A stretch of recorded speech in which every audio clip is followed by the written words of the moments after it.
Эмиль Курбетдинов поднимет вопрос о преследовании крымских татар в оккупированном Крыму на конференции ОБСЕ. Об этом адвокат сообщил в комментариях изданию «Крым Реалии». Ежегодная конференция Бюро демократических институтов и прав человека ОБСЕ стартовала 19 сентября в Варшаве.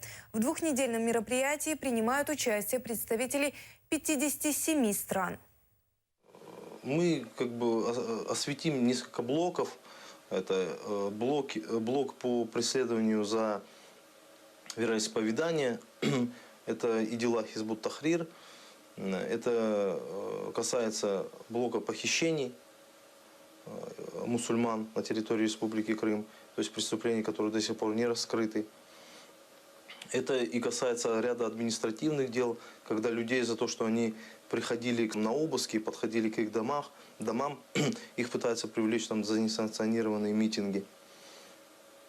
И ряд других блоков. Да, это и рейды по мечетям, когда по мечетям, по рынкам, когда силовики собирали по 50, по 100 человек, грузили всех в автозаки, в автобусы, отвозили в Центр по противодействию экстремизму, и там просто абсолютно незаконно отбирали отпечатки пальцев, ДНК, фотографировали, составляли какие-то анкеты.